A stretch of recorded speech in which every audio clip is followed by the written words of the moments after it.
The U-shaped seamless line in the East Sea, China's new trick for illegal purposes. Researchers have questioned whether the new map of the People's Republic of China is a fabrication that serves illegal purposes. Chinese scholars recently published a new map of the People's Republic of China, saying that this map was first published in 1951 and was discovered during thorough investigation of the National Archives. They also said that the map more clearly clarifies the exact expansion of China's official claims in the disputed waters in the East Sea.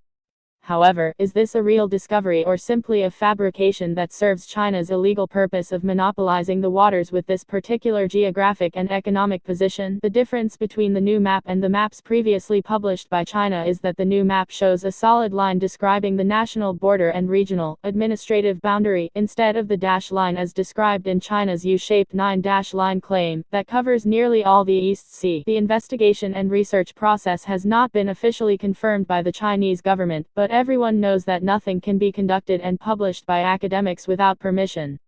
They did not answer the question about how this map was discovered. This raises serious doubts about the authenticity of the map discovery.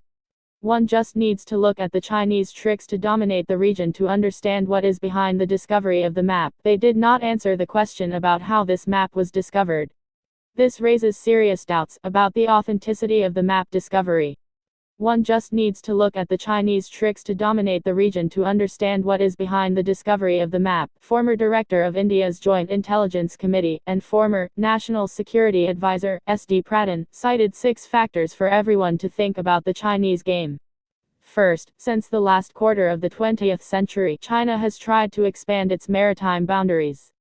Since the 1970s, it has gradually seized entities in the East Sea, first by waging war against Vietnam, then taking advantage of opportunities to acquire maritime entities. There is a long list of islands, shoals, and other entities put under their management through the salami slice strategy. The entity most recently occupied by China is the Scarborough Shoal, over which the Philippines claims sovereignty. Second, China has resorted to changing geographical entities to declare its claims on the East Sea.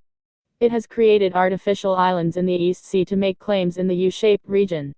The use of the term territorial claim aims to be misleading, because none of these entities is called an island if referring to the 1982 United Nations Convention on the Law of the Sea Enclosed. Besides, they have also militarized these artificial islands to use as their military bases.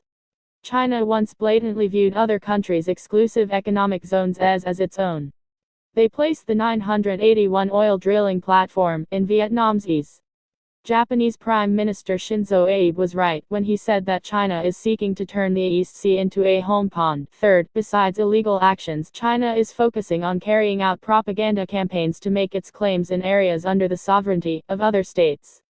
After submitting a map with the Kowtung Line to the UN in 2009, China in 2012 established a committee to guide, coordinate, monitor, educate and spread awareness of national maps and control the entire national map market by connecting 13 ministries and branches. In late 2012, China issued biometric passports with a Chinese map with the 9-line. The move led to strong reaction from neighboring countries. On January 1, 2013, China issued a new map, for the first time marking more than 130 islands, reefs, and shoals in the East Sea over which Beijing claims its sovereignty within the U-shaped line. Fourth, there are more authentic maps which depict China's sovereignty as limited to the mainland.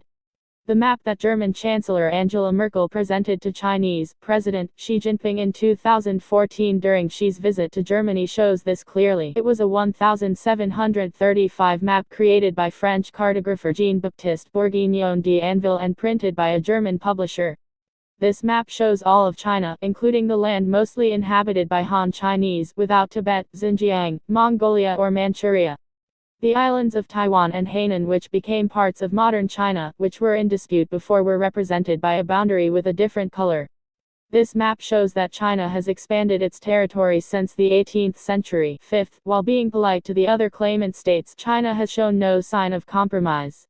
It rejected the arbitration tribunal's decision in July 2016, which denied China's claims over most of the East Sea. Chinese Foreign Ministry spokesman Hong Lei asserted that it is an illusion to hope that China will accept the decision publicly or diplomatically. On the occasion of the 90th anniversary of the establishment of the Chinese People's Liberation Army, August 1, 2017, President Xi Jinping stated, "China will not compromise even a small piece of its territory."